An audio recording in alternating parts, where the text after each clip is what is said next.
नमस्कार, मैं हूं आपके साथ शगुफ्ता खान और आप देख रहे हैं शिव 24 न्यूज। स्वागत है आपका राजस्थान न्यूज में। खबरों की शुरुआत करने से पहले जानेंगे आज की सुर्खियां।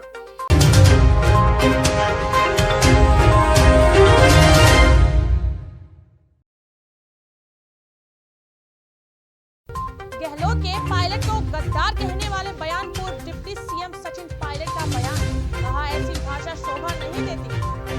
मंदिर तोड़ने के मामले में आबू रोड पूर्ण रूप बंद सफल रहा, ऐसे ही बाजारों में पसरा रहा सन्नाटा। भरतपुर सांसद रंजीता कोली के गनमैन ने पड़ोसी मां बेटे को मारी गोली, खुद ने थाने में जाकर किया सरेंडर। राजस्थान मंत्रिमंडल ने विभिन्न सेवा नियमों में संशोधन को दी मंजूरी, राजस्थान सिविल सेवा नियम में किया संशोधन। और अब खबरें विस्तार से। राजस्थान के मुख्यमंत्री अशोक गहलोत के बयान पर पलटवार करते हुए कांग्रेस के वरिष्ठ नेता और पूर्व डिप्टी सीएम सचिन पायलट ने कहा कि उनके जैसे अनुभवी व्यक्ति के लिए इस तरह की भाषा का इस्तेमाल करना शोभा नहीं देता। प्राथमिकता यह होनी चाहिए कि भाजपा को हराने के लिए एकजुट होकर लड़ें और राहुल गांधी का हाथ भी मजबूत करें। सचिन पायलट ने कहा कि अशोक गहलोत उन्हें निकम्मा, नकारा, गद्दार वगैरह कहते रहे हैं, लेकिन इस तरह की भाषा का इस्तेमाल करना उनकी परवरिश का हिस्सा नहीं था। कीचड़ उछालना और आरोप प्रत्यारोप का जो दौर चल रहा है, उसे कोई उद्देश्य पूरा नहीं हो रहा है। राहुल गांधी के नेतृत्व वाली कन्याकुमारी से कश्मीर यात्रा के राजस्थान में प्रवेश करने वाली भारत जोड़ो यात्रा से कुछ दिन पहले गहलोत ने पायलट पर तीखा हमला करते हुए उन्हें गद्दार करार दिया और कहा कि उन्हें कभी भी राज्य का मुख्यमंत्री नहीं बनाया जा सकता है। टिप्पणी पर प्रतिक्रिया देते हुए पायलट ने कहा कि मैंने अशोक गहलोत के आज के बयानों को मेरे खिलाफ लक्षित देखा है। कोई ऐसा व्यक्ति जो इतना अनुभवी है, वरिष्ठ है और जिसे पार्टी में इतना कुछ दिया है, इस तरह के अनुभव के साथ इस भाषा का इस्तेमाल करना शोभा नहीं देता। इस तरह के पूरी तरह झूठे और निराधार आरोप लगाते हैं। पूर्व केंद्रीय मंत्री ने कहा कि हमें एकजुट होकर भाजपा से लड़ना है। पहले भी अशोक गहलोत लंबे समय से मुझ पर इस तरह के आरोप लगाते आ रहे हैं। राजस्थान के अंदर जब सरकार बनी तो भारतीय जनता पार्टी को पॉलिटिकल चुनौती हम लोगों ने दी। मैं कांग्रेस पार्टी का अध्यक्ष था और लगातार उनको पराजय हम लोगों ने दी, तो हमारी सरकार बनी। गहलोत साहब के नेतृत्व में 2 बार हमारी सरकार रहते हुए फिर हम हारे। उसके बावजूद तीसरी बार जब पार्टी आलाकमान ने कहा कि उनको मुख्यमंत्री बनना है, तो हमने उसको स्वीकार किया। तो आज हमारा जो ध्येय होना चाहिए कि हमारी सरकार दोबारा कांग्रेस कैसे रिपीट कर राजस्थान के अंदर, ये हमारी प्रायोरिटी होनी चाहिए। आज के समय पर एक वरिष्ठ अनुभवी व्यक्ति इस प्रकार की बातें बोले, मैं समझता हूं बड़ा अनुचित है, उनको शोभा नहीं देता। और आज हम एक दूसरे पर आरोप लगाएं, प्रत्यारोप लगाएं, ये भी मैं समझता हूं सही नहीं है। आज चुनौतीपूर्ण समय है पार्टी को एकजुट रहने का, और जब तक हम एकजुटता से काम नहीं करेंगे तो हम लोग दोबारा सरकार में राजस्थान में कैसे आएंगे। और किसी भी व्यक्ति को कभी भी इतना असुरक्षित नहीं होना चाहिए, क्योंकि आज मैं इस पद पर हूं, कल नहीं रहूंगा, क्योंकि ये जीवन का क्रम है। राजनीति में उतार चढ़ाव आते रहते हैं और हम सब लोगों को कलेक्टिवली मिलकर आज खड़गे जी का, राहुल जी का, प्रियंका जी का, उनके हाथ मजबूत करने हैं। मैं समझता हूं इस दिशा में उनको काम करना चाहिए। मैं नहीं जानता हूं कि उनको एडवाइस कौन करता है या किसके कहने पर ऐसी बातें बोली जाती हैं, लेकिन आज से पहले भी अशोक गहलोत जी ने बहुत सारी बातें मेरे बारे में बोली। सातपुर तालाब पर हनुमान जी मंदिर हटाने के मामले में भाजपा व हिंदू संगठनों की ओर से प्रशासन पर एक पक्षीय कार्रवाई का आरोप लगाया गया है। आबू रोड बंद का आह्वान किया गया, जिसके चलते सुबह से ही बाजार में सन्नाटा पसरा रहा। व्यापारिक प्रतिष्ठानों के ताले नहीं खुले। वहीं क्षेत्रीय विधायक जगसीराम कोहली, पालिका अध्यक्ष मगनदान चारण, भाजपा ग्रामीण मंडल अध्यक्ष दिनेश खंडेलवाल, बाबूभाई पटेल, शिवसेना के नगर प्रमुख लालराम खारवाल आदि बाजार पहुंचे। भाजपा व हिंदू संगठनों के पदाधिकारियों ने समूचे बाजार क्षेत्र का दौरा किया, व्यापारियों से बंद को सफल बनाने की अपील की। भाजपा व हिंदू संगठन के पदाधिकारियों का काफिला पुलिस लवाजमे के बीच सातपुरा तालाब स्थित मंदिर के स्थल पहुंचा, जहां सभी ने धोख दी। इसके बाद हनुमान चालीसा का पाठ किया गया। मामले की गंभीरता के चलते समूचा क्षेत्र सुरक्षा किले में तब्दील रहा। वहीं मांग के समर्थन में राज्यपाल ने नाम तहसीलदार को ज्ञापन सौंपा। ज्ञापन में पुलिस प्रशासन द्वारा निर्दोष लोगों पर लाठीचार्ज करने, अनावश्यक से निर्दोष लोगों को झूठे मुकदमे में गंभीर धाराओं से गिरफ्तार करने, इसी के चलते बंद का आह्वान करने, आमजन की भावनाओं को ध्यान में रखते हुए अतिक्रमी का अतिक्रमण हटाने, निर्दोष लोगों को गंभीर धाराओं से मुक्त कराने के आदेश राज्य सरकार को देने की मांग की गई है। जिस प्रकार से कल सातपुर के अंदर हनुमान जी मंदिर को न्यायालय के आदेश पर जैसे तोड़ा गया है, लेकिन हम कई लंबे समय से जो शिकायत करता है कांतिलाल जी उपाध्याय, उनका खुद जो अतिक्रमी है, प्रशासन को हमने कई बार अवगत करवाने के उपरांत भी उन्होंने एक्शन न लेने की वजह से आज लॉ एंड ऑर्डर की स्थिति जो बनी है और कई लोगों के ऊपर मुकदमे में और ये लाठीचार्ज वाली जो घटना जो हुई है, उसमें मैं समझता हूं कि प्रशासन ने समय रहते हुए इस पे ध्यान दिया होता तो ये नौबत नहीं आती। आदेश न्यायालय के आदेशानुसार मंदिर हटाया है, उसमें ग्रामवासियों ने किसी भी प्रकार का कोई इंटरफेयर नहीं किया था। मात्र हमारी भावना आई थी, भावना को कड़वा घूंट पी के बैठे हुए थे। लेकिन कांतिलाल उपाध्याय के विरुद्ध ग्रामवासियों ने जो शिकायत की थी, उस शिकायत पर प्रशासन ने ध्यान नहीं दिया, इसलिए लोग आकर्षित भी हुए थे। उनकी भावना आहत हो रही थी कि जब संपूर्ण गांव एक तरफ था और कांतिलाल उपाध्याय एक तरफ था, उसके साथ पक्षपात किया गया। इसके विरुद्ध में फिर भी जो निर्दोष लोग थे उन पर लाठीचार्ज किया गया। लाठीचार्ज करने से हमारी बहनों के, छोटे बच्चों के छोटे आई है। मैं मानता हूँ छोटे प्रशासन की भी आई होगी, हम उस छोटों का विरोध करते हैं, लेकिन हमारी मांग है कि निर्दोष लोगों को जो फंसाया रखा है, गंभीर धाराओं के अपराध में उनको गिरफ्तार किया है, उनको तुरंत रिहाई की जाए। और हमने 25 तारीख का अल्टीमेटम भी दे रखा है। यदि कांतिलाल उपाध्याय का ये मकान नहीं ढाया गया तो 25 तारीख को फिर वापस हम अनिश्चितकालीन के लिए बाजार बंद करवा देंगे। भरतपुर जिले में एक पुलिसकर्मी ने अपनी सर्विस रिवॉल्वर से पड़ोसी को गोली मारने का मामला सामने आया है। पुलिसकर्मी ने अपने ही पड़ोस में रहने वाले मां बेटे को गोली मारी है, जिनको तुरंत गंभीर हालत में वैर के चिकित्सालय में भर्ती करवाया गया, जहां से उन दोनों को जिला अस्पताल भरतपुर रेफर कर दिया। वहीं बाद में आरोपी पुलिसकर्मी ने पुलिस थाने में जाकर खुद को सरेंडर कर दिया। यह घटना वैर के पास के गांव उमरेन की है। आरोपी पुलिसकर्मी का नाम नितेश है। घटना के बाद वैर और भुसावर पुलिस मौके पर पहुंची और घटना की जानकारी ली। बताया जा रहा है कि आरोपी पुलिसकर्मी सांसद रंजीता कोहली का गनमैन है। राजस्थान मंत्रिमंडल ने विभिन्न सेवा नियमों में संशोधन को मंजूरी दे दी है।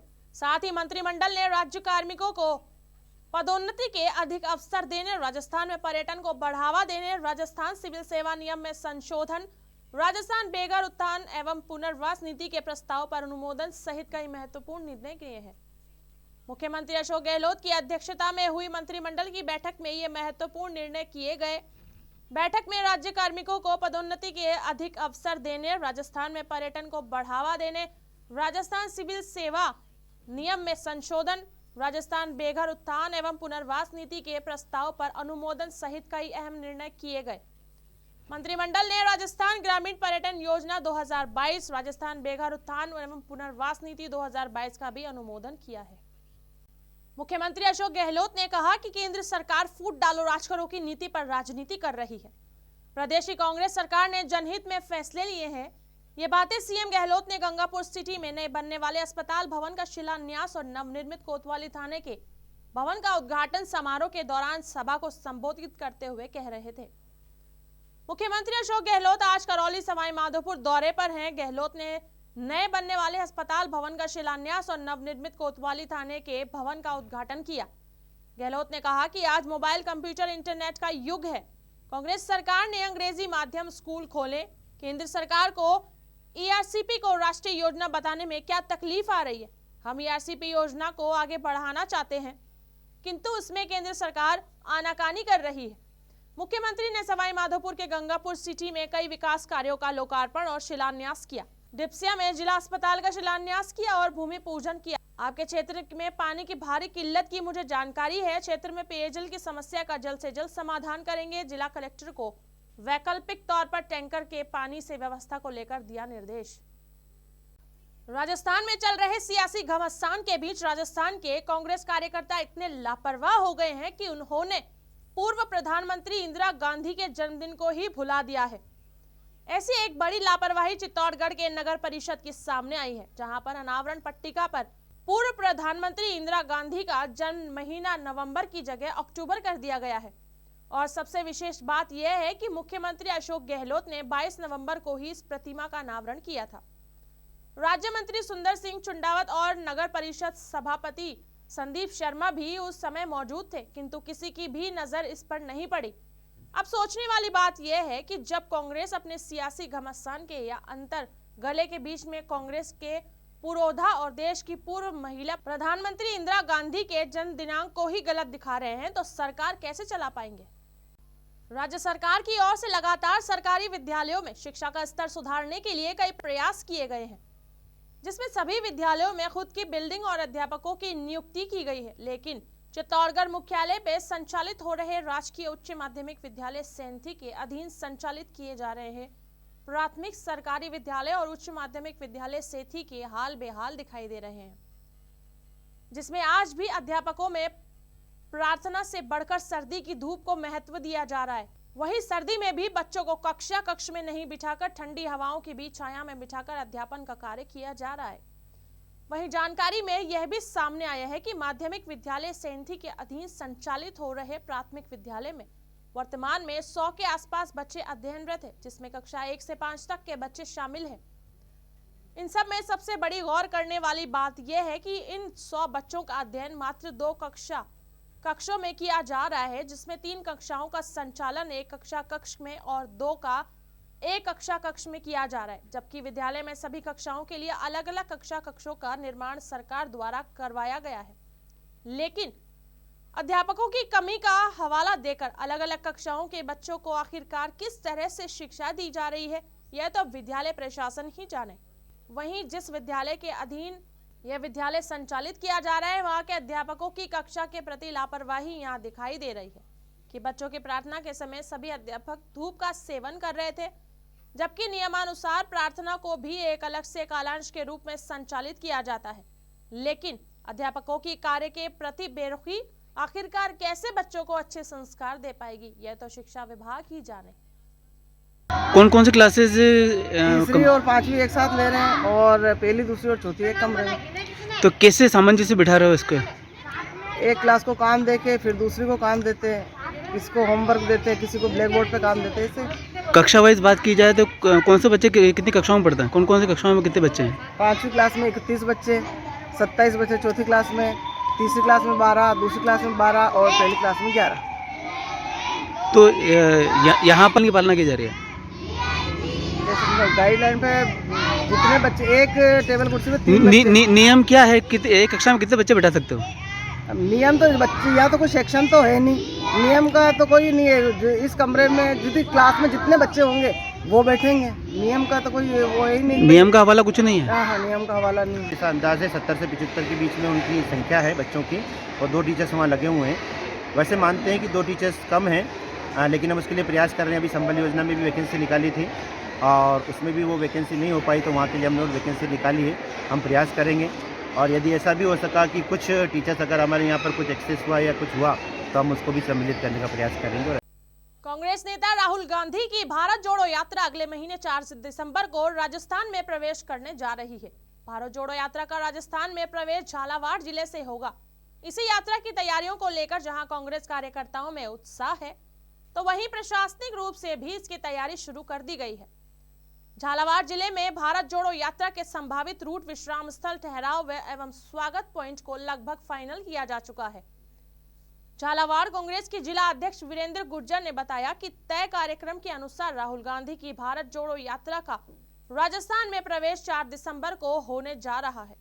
राजस्थान के चंवली स्थान पर राहुल गांधी का नाइट स्टे रहेगा, तो वहीं अगले दिन झालरापाटन में एक छोटी सभा का भी कार्यक्रम तय है। इसके पश्चात रात को झालावाड़ के राजकीय खेल संकुल में उनका रात्रि विश्राम रहेगा। इसके लिए खेल संकुल व चावली स्थान पर तैयारियों को अंतिम रूप दिया जा रहा है। इसके साथ ही पार्टी स्तर पर भी कार्यक्रम की तैयारियां लगभग पूरी की जा चुकी है। कांग्रेस कार्यकर्ताओं के द्वारा जिले भर में गांव-गांव जाकर लोगों को पीले चावल बांटकर भारत जोड़ो यात्रा में शामिल होने का नियंत्रण दिया जा रहा है। तो ये थी राजस्थान की कुछ मुख्य खबरें। देश विदेश की खबरों के लिए बने रहिए शुभ 24 न्यूज पर। मैं आपके सामने शगुफ्ता खान, नमस्कार।